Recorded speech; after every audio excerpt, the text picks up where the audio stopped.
आज या ठिकाणी मी किरण दत्तू चौधरी नाभिक संघटना अकोले तालुक्याच्या वतीनं बोलत आहे। पत्रकार परिषद घेण्याची वेळ याकरता येऊ राहिलेली आहे का आता गेल्या 6-7 महिन्यापासून ज्या मराठा आरक्षणासंदर्भात आंदोलन मोर्चे वगैरे चालू होते त्या समाजाच्या लोकांनी आपल्या ओबीसींकडे अगोदर मागणी केलेली होती बा तुमचा पाठिंबा आहे का याला।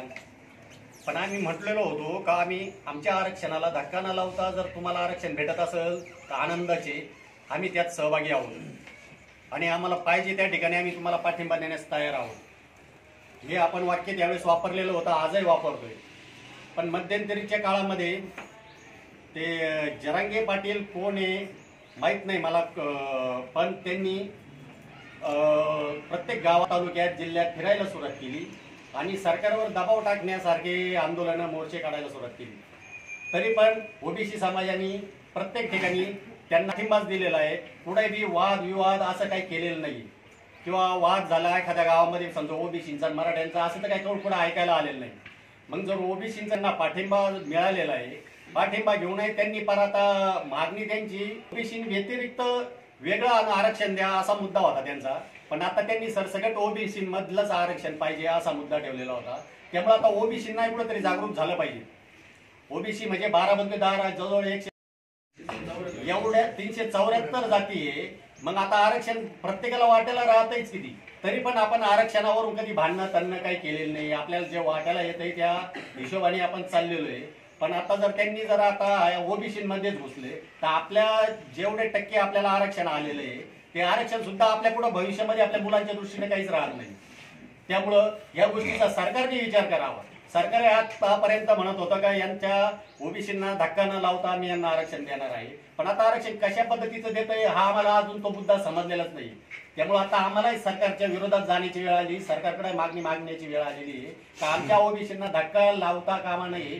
कोणते बी आता ते दाखले वगैरे ते कसे काढतात ते कुणबीचे ते आपल्याला माहित नाही, कारण ते दाखले अगोदर त्यांनी त्या पद्धतीने जे अगोदर त्यांनी सापडवले कुठून काय। आता जनगणना ते काय करू राहिले त्याच्यामध्ये तर माझ्या कानावर आलेलं आहे की बाबा फक्त ते विचारताय तुमचं नाव काय, तुमची जात कोणती आणि लगेच पुढच्या घर घेतात ते। म्हणजे आता समजा मी नाभिक आहे, समजा मला विचारलं माझं नाव आणि मी समजा जर म्हटलं माझी जात मराठा आहे तर ते डायरेक्ट मला कुणबीचा दाखला देणार का?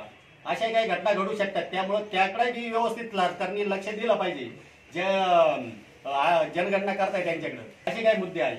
दुसरा आता अकोले तालुक्याच्याच वतीने बोलतो, अकोले तालुक्यामध्ये कोणताही वाद मराठा आणि ओबीसी मध्ये आतापर्यंत झालेला नाही आणि होणार सुद्धा नाही असं तरी मला वाटतं। कारण त्यांनी सुद्धा सांगितलेलं आहे की आपण जो एवढ्या वर्षापासून एकत्र राहून सामाजिक कार्य केले अनेक संघटनांमधून अनेक कार्यक्रमांमध्ये ते आपले येतात, आपणही त्यांच्या जातोय।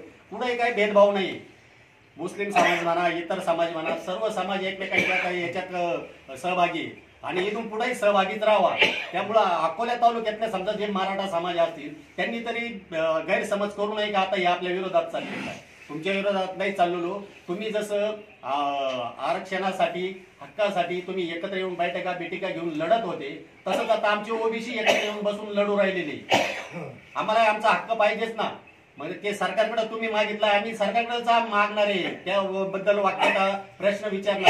त्यामुळे यांनी तो गैरसमज करू नये का आता हे एकत्र व्हायला, एकत्र वगैरे काही नाही। भेदभाव हा या अकोले तालुक्यामध्ये नाहीये आणि ज्यांना हे असेल त्यांनी समोर येऊन बोलावा। उगाच याचे त्याचे नावं घेऊन उगाच अपप्रचार करून किंवा कोण कसं झालं, कोण मोठं झालं, कोण लहान झालं, कोण कोणच्या मुळे पुढे गेलं या काही गोष्टी करून ना उगाच वाद विवादाचे कारण निर्माण होतात। आणि इतरही ना संघटनेच्या समाजाच्या लोकांनी ना मुद्दा धरून ना याकरता एकत्र येऊन त्या गोष्टीवर बोला, चर्चा करा, कोणाचाही बी भावना दुखणार नाही अशा गोष्टी करा। आम्ही पण तुमच्या समाजाची कोणतीही भावना दुखावली जाणार नाही याची काळजी घेतो आणि तुम्ही पण आहे ना कुठंतरी आम्हाला विरोध करू नका। जसं आम्ही तुम्हाला सपोर्ट करीत होतो तसं तुम्ही आता आम्हाला सपोर्ट करावं ही आमची इच्छा आहे। त्यामुळं मी सर्व ओबीसींच्या वतीनं 12 बंधुदार संघटनेच्या वतीनं माझ्या नाभिक संघटनेच्या वतीनं सर्वांचे आभार मानतो। धन्यवाद।